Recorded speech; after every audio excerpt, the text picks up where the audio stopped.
के छ खबर? एकदम ठिकै हुनुहुन्छ होला? आज हामी चाहिँ अब खाना पकाउन लाग्दैछौँ।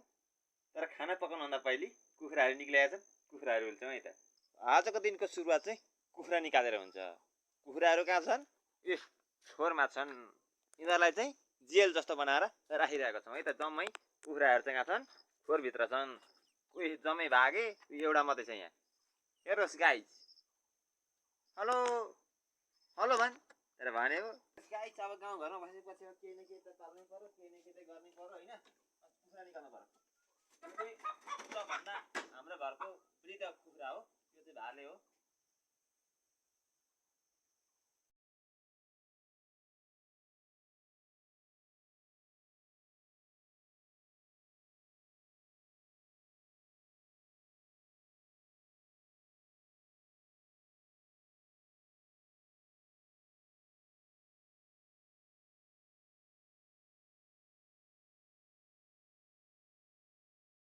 लगभग ठुला कुखुरा जति मैले निकालिसकेँ। अब सानो कसरी हुन्छ देखाउँछु है त म तपाईँहरूलाई। डाइरेक्ट दिइरहेका छ। एउटा जुगाड छ कि मसँग। अघि मैले भनेको थिएँ अब मैले कुखुरा बोलाउने जुगाड लाउँछु भनेर। त्यो जुगाड चाहिँ के हो भन्दाखेरि के चाहिन्छ? चारो चाहिन्छ। सबभन्दा पहिले चाहिँ हामी चारो मुस्छौँ है त। यसरी चारो मुसिसकेपछि के गर्ने भन्दा टक्कसँगले कुखुराहरू कुदिरहेका छन्। एउटा डोको यहाँ, डोको यसरी राखेपछि उनीहरूलाई के हुन्छ भन्दा चारो खाना पाइन्छ कि भन्दा अब बोलाउने तरिका छ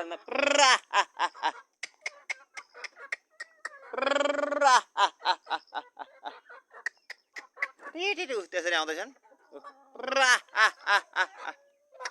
वरिपरि छेकिसकेका छन् गाइजहरू मलाई। अब एउटा हराएको छ। ए कहाँ छ भन्दाखेरि त्यो एउटा चाहिँ कहाँ हरायो भन्दा हराएको छैन, खोरमै छ। हाम्रो चाहिँ ढोका हो उसको। कहाँ भित्र छुने गाइज?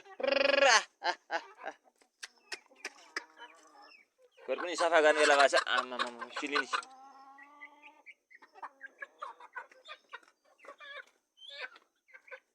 बोलाउने तरिका चाहिँ केही गर्नु पर्दैन। ए यसरी खाना दिने। यो चाहिँ लोकल कुखुरा हो घरकै। हजुर उहाँहरू कहाँबाट आउने किन?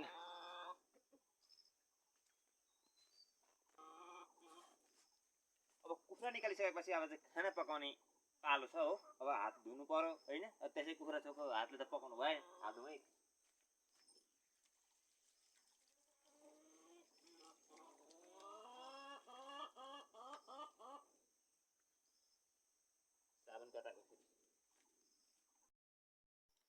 खाना पनि पकाउन आँट्यो। तर के गर्नु, चुलामा आगो छैन।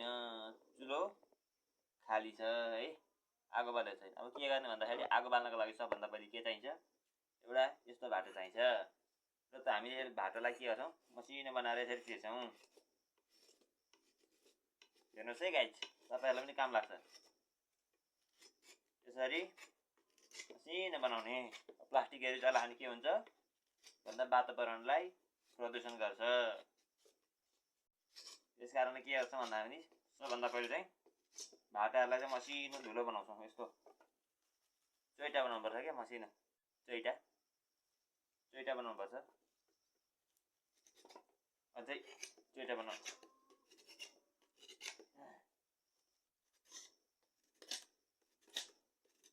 छिटो पकाउँछ त फेरि आएर माछा नै मलाई कराउँछ नि।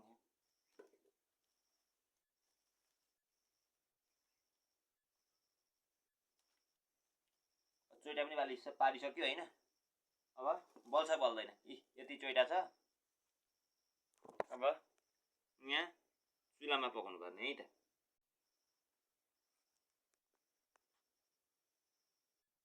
आगो बाल्नको लागि चाहिँ मैले लाइटर पनि ठिक पारिसकेको छु।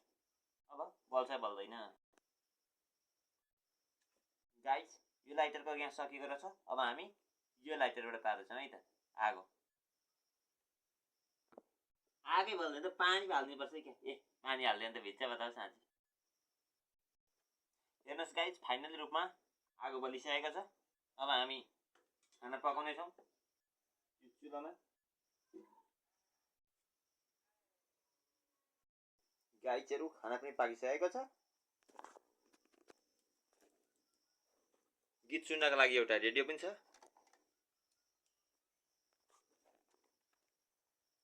तर सब्जी भने थोरै छ, त्यसका लागि म फेरि बारी सब्जी लिन जाँदैछु।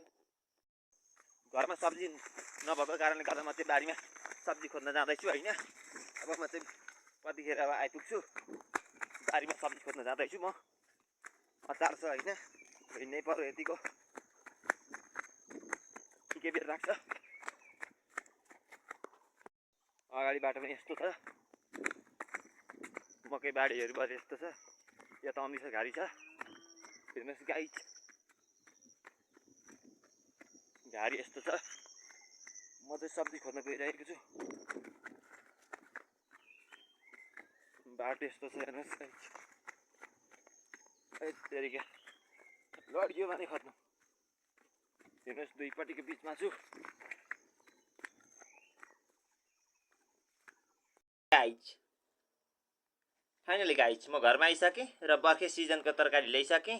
अब यसमा 2 डाडु नुन र 15वटा खोर्सानी लाएर यसलाई पकाएर खाइन्छ भन्दै आजको भिडियो कस्तो लाग्यो कृपया सब्स्क्राइब गर्न, लाइक गर्न नभुल्नुहोला।